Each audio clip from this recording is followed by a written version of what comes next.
Form criticism and the Gospels. Let's begin with the definition in three parts. First of all, form criticism, as applied to the Gospels, analyzes this literature according to the forms of its units. We call those units in the Gospels pericope. They may be sayings units like parables, or they may be stories, little stories like miracle stories. And in this first aspect of form criticism, the focus is on a literary study. The interest is in the form that these stories take. Now, secondly, form criticism as applied to the Gospels understands that these units that we read in our Gospels had a prehistory to their being used by Mark or Matthew or Luke or John. That prehistory is a history that's an oral history. And the German word for form criticism brings this point out rather well, because the German term for form criticism isn't form criticism, but it's Formgeschichte, Geschichte meaning history. So it's the form history. What form do these stories take during an oral period of history before they are written down by the gospel writers? And so in the second point about the definition of form criticism, the conclusion is that these units, these pericope, should be analyzed apart from their use by gospel authors. You encounter a parable in Matthew, and you don't assume that that is exactly how Jesus told the parable. But you ask the question, well, what about before Matthew used that and after Jesus told the parable? What was the oral history of this? And form criticism would even go so far as to say maybe Jesus never did that, or maybe Jesus never said that, but there was a community that used this story and gave it shape in an oral period before the gospel writers wrote it down. The third part of the definition tries to associate these forms with life settings in the communities which preserved them. The pre-gospel communities that led to the four communities that produced the Gospels we have in our Bibles. So pre-gospel communities leading to Markan, Matthean, Lucan, and Johannine communities. And in each of these aspects of the definition, there's a question of history.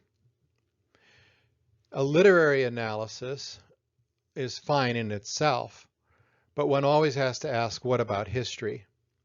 It's fine to analyze a poem fairly independently from its literary history because it's intentionally written, usually, to be history-free.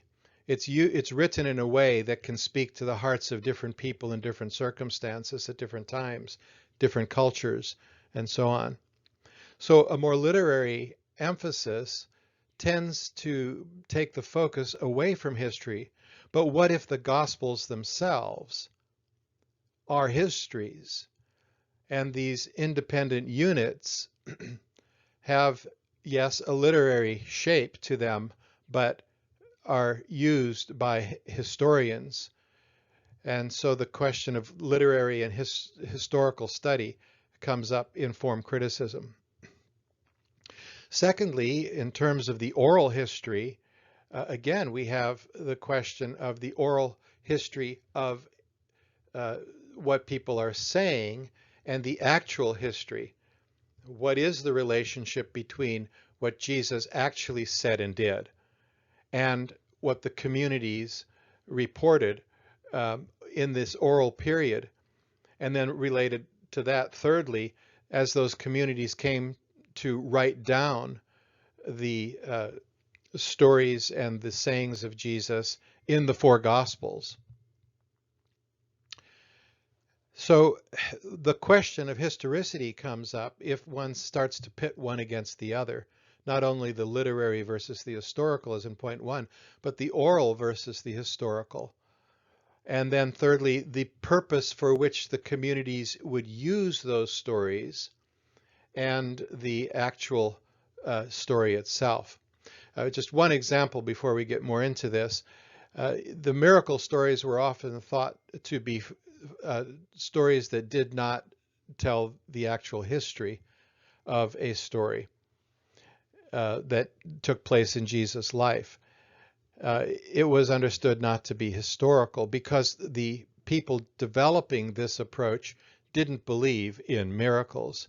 And so then they had to come up with some purpose for which these miracle stories were told. And perhaps, as Bultmann suggests, perhaps the purpose is to make people devote themselves to Jesus and think of him as their hero in their community. And so you tell these grand stories to endear people to Jesus rather than for the historical purpose of recording what actually Jesus did. So here's the problem with form criticism. You can see in it that there is a very natural, understandable side to form criticism that says, yes, of course, stories have forms to them, both literary forms and their the oral form that they would have been assuming before being written down. But on the other hand, they are written down in historical documents, the Gospels, if the Gospels are history, as I would argue, and many do today. And so therefore, we have a problem on the other side with form criticism, with its presuppositions and assumptions that the actual literary study does not itself warrant. So some of the pioneers of this criticism were Martin de Bailius, Rudolf Bultmann, and Vincent Taylor in the first half of the 20th century. One of the main reasons to make a note of form criticism in the Gospels is its location in biblical studies in general. First, form criticism developed in the Old Testament around the study of the forms of the Psalms and the forms of prophetic literature, for example. Then it came to be applied in the New Testament to the Gospels. And then secondly, form criticism predates the criticism known as redaction criticism. Redaction is editing, and so the question then came after the study of form criticism, well, how did these gospel writers use these independent sayings units to construct a story of Jesus in their gospels? So form criticism fits into a development of scholarship on the Gospels. There have been various suggestions as to what the forms of the Gospels are. One suggestion, though, more recently from those original developers of form criticism in the Gospels, is by Howard Clark Key. And in his book, Jesus in History, he suggested the following way to look at forms in the Gospels. In terms of the sayings tradition, he suggested thinking about aphorisms, for example, stories that built up around some pithy sayings that Jesus had, some short pointed sayings expressing a truth or precept. So for example, Mark 4:25 reads, "For to the one who has, more will be given, and from the one who has not, even what he has will be taken away." Or Mark 10:25, "It is easier for a camel to go through the eye of a needle than for a rich person to enter the kingdom of God." In addition to aphorisms, we also have parables. And the parables are particularly to be found in Matthew, Mark, and Luke. And the parables have had a lot of discussion about how to interpret them and as to whether or not they're developed by the early church in the oral period or by Jesus, although there is considerable consensus that seems rather clearly to be the case that Jesus did teach in parables. So the question then is, given that he taught in parables, are these parables that we read in the Gospels the parables that Jesus told and on those occasions, or were parables in existence on their own as sayings that the Gospel writers gave settings to in their Gospels? So that's how form criticism has shaped that. But the actual discussion as to how to interpret parables has a long, long history. And so that then becomes a significant issue, probably the most important issue for form criticism. In addition to aphorisms and parables, we could also look at sayings clusters, sayings put together because of topical or formal similarities. And we might have an example again with parables in Mark 4, Matthew 13, for example, where we have virtually whole chapters that just collect the parables. There are also topical groupings. At the end of Mark 4, after the parables, we have these verses 21 to 25 that have independent little sayings, but they seem to be related somehow around the idea of seeing and hearing.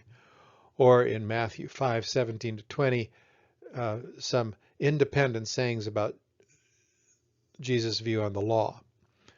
Then there are formal groupings, still in the sayings tradition section. The formal groupings might be things like the Beatitudes in Matthew 5 or the woes in Luke chapter 6.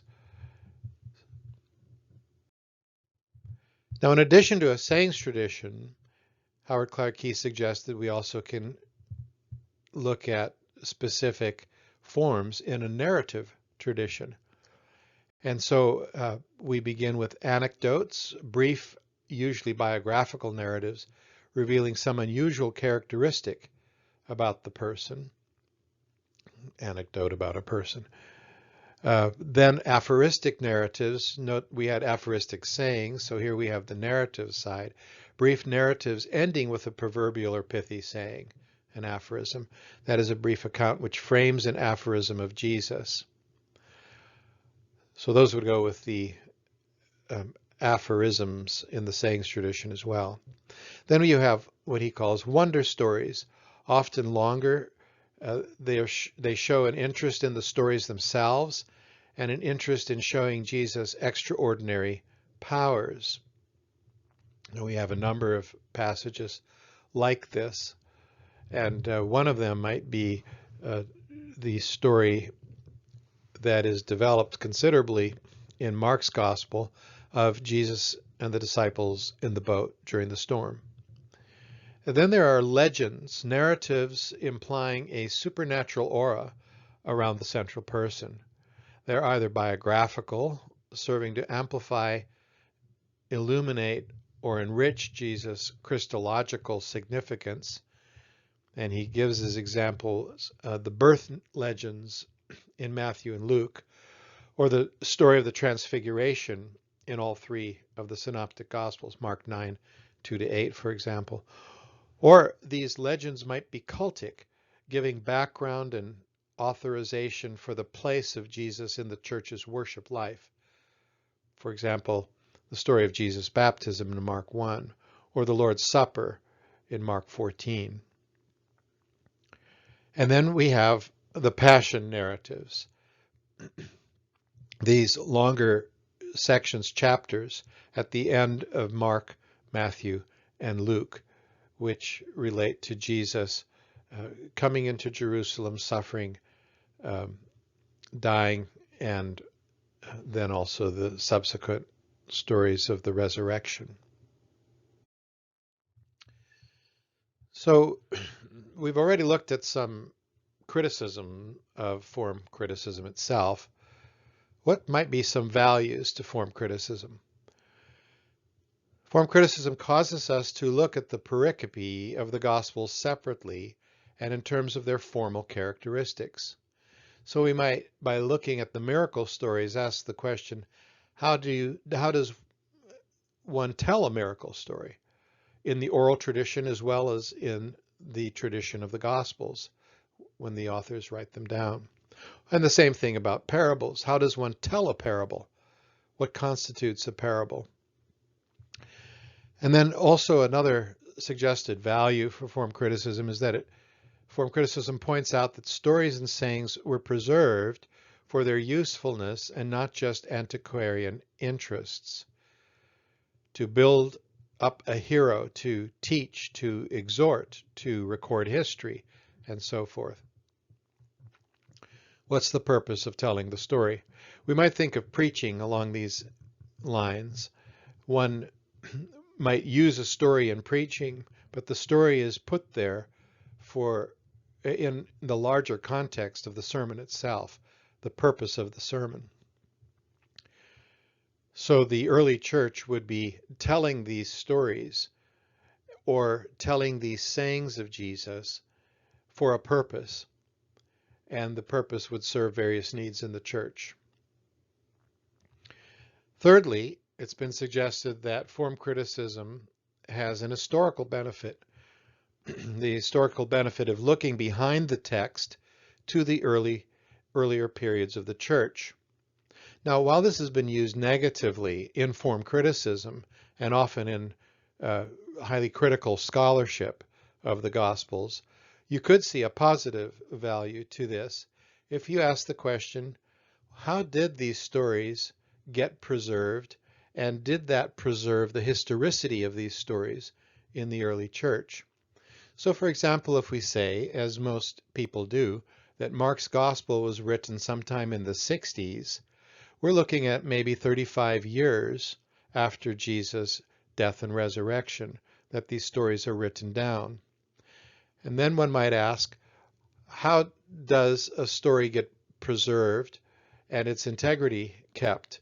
How is its integrity kept in a 35-year period? Now, I myself have done work in a biography where I worked back not 35 years, but about 60 years, and was able to get very accurate reporting as to the historicity of these stories that had been told over the years, and also able to get some very particular details as to what was going on that day, even weather-wise and so forth. And I was also able to get some of the wording. And where I couldn't get all the wording, I could produce the gist of what was said in some conversation or even in a sermon. So I know that that's possible to do, especially it's possible to do when the story has a living history and someone isn't trying to recapture what happened after no one talking about it for so long. One might also look at the historical benefit of this period before the gospel writers wrote these stories down in terms of the question of how stories were preserved in the communities. Now we can look at that in terms of oral cultures. How do oral cultures function? And some of the work that's been done along these lines in the 20th century has suggested that oral cultures are particularly good at remembering the stories. It becomes a collectively owned story that the community knows, and when they hear it retold, they know what's coming next, rather like a child who's had the same story read at nighttime many times. And if you just change a word, the child will object or will laugh about the change because of the expectation as to what's to come. And so there's that aspect of oral history and oral cultures that can be helpful. Now, sometimes in form criticism, the opposite has been assumed, that there's so much time here and so many competing interests in the use of the stories that the actual historicity gets lost. That seems to be a big assumption that doesn't get borne out by the actual nature of oral cultures and oral histories. And so that's a great kind of question to ask about the oral history. But the second part of this historical benefit would have to do with the nature of the Gospels themselves. It's related to what I just said. But the point here is this. a lot of the 20th century looked at the Gospels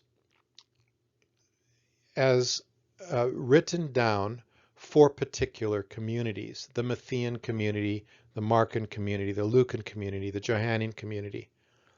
The assumption was that we could so describe the interests and the issues in these communities that we could understand the way in which stories were shaped and told. Now that is all about redaction criticism, or one aspect of redaction criticism, where stories were edited for the purposes of a particular audience.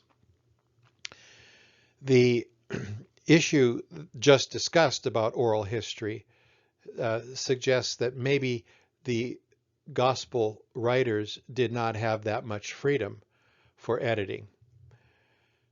But then there's also the question of for whom did the gospel writers really write their gospels? Did they really have such unique, different communities for which they were writing that what was written for one Christian community in the first century must have been so radically different from another community? And is it possible that a gospel writer wrote down the stories, these forms of stories and these sayings of Jesus, in a way that might have been for a particular community, like, for example, Matthew, assuming a more Jewish audience, but nevertheless also writing for the whole church?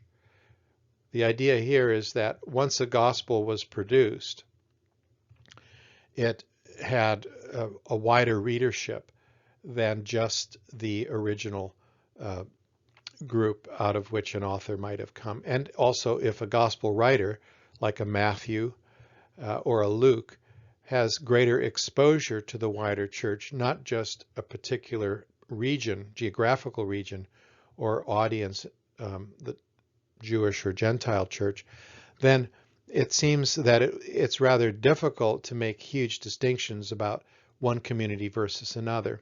Furthermore, the preservation of these Gospels as they were copied for other communities would have been at risk if the other communities objected to what an author wrote.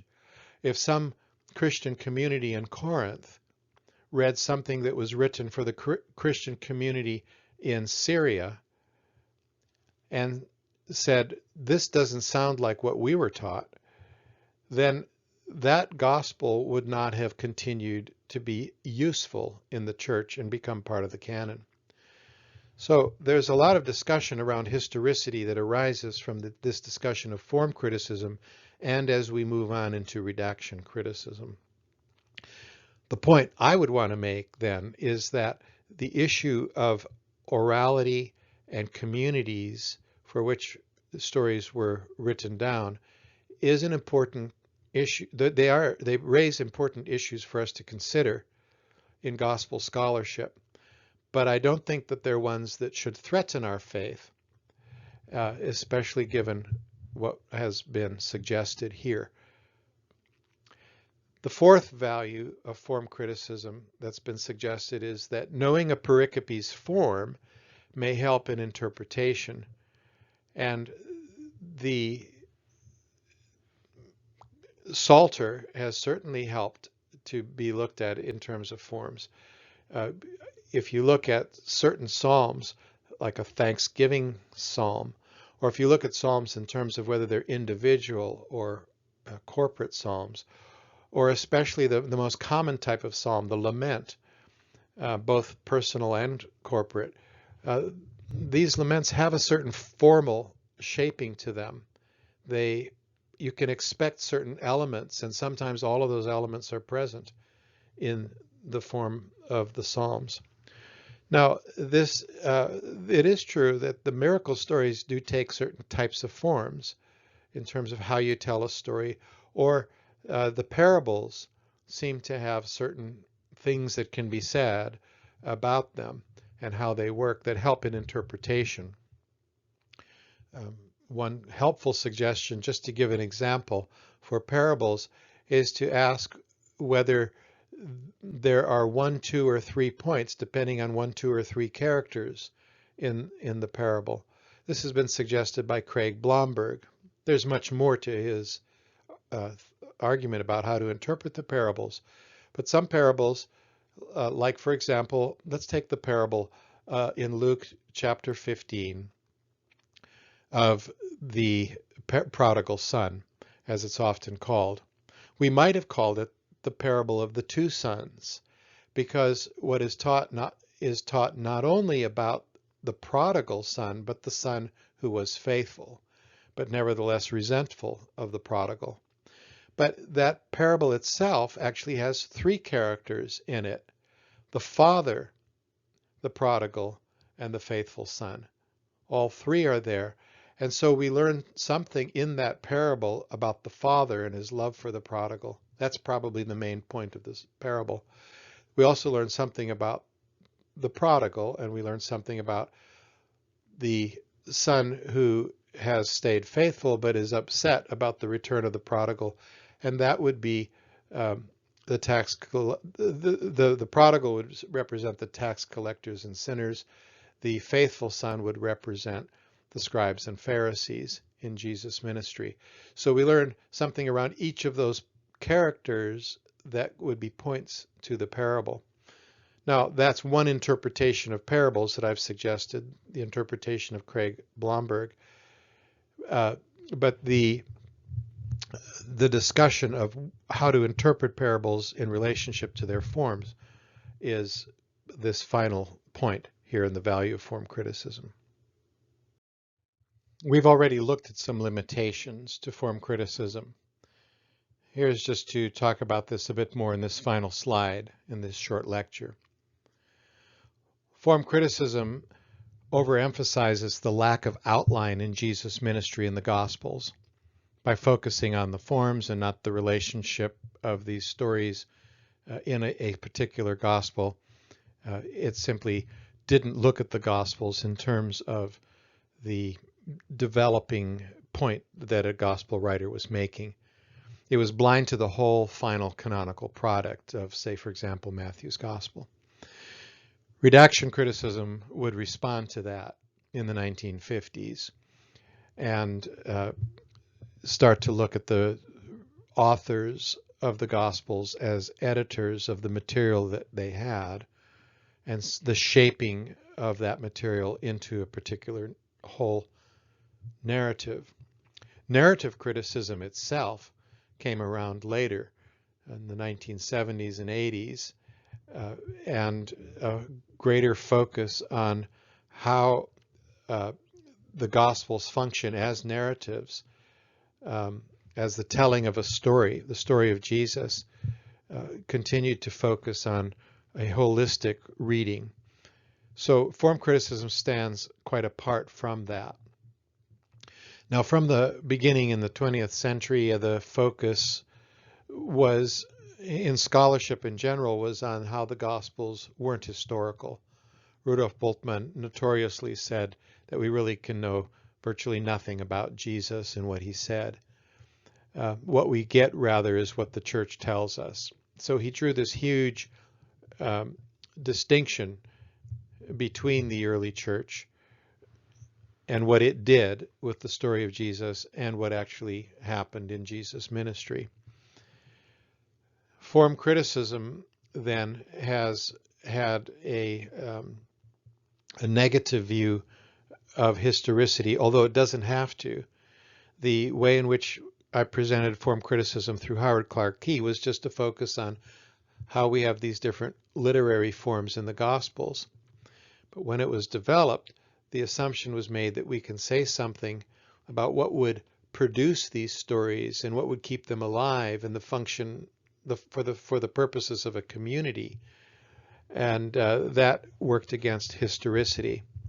Over against that, there's been greater attention given to the eyewitness accounts that we have of the gospel writers or their sources.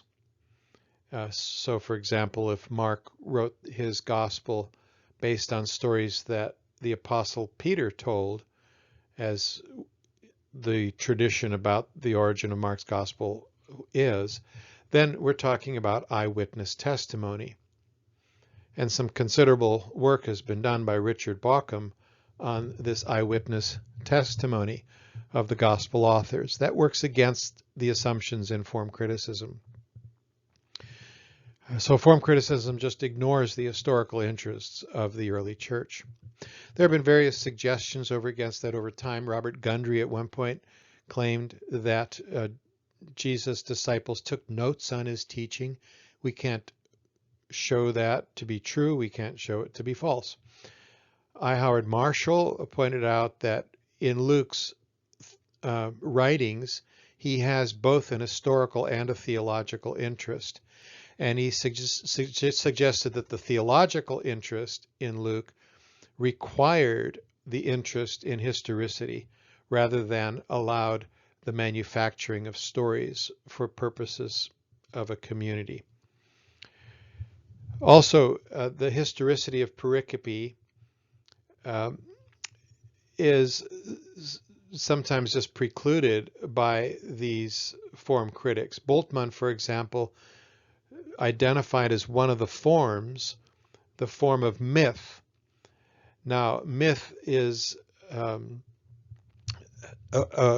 kind of story, and so he didn't automatically mean that it was mythical, that is not historical, but in actual fact he believed that myths were not historical. So there is that idea that by identifying a type of literary form, you can say something about its historicity. We need to question that.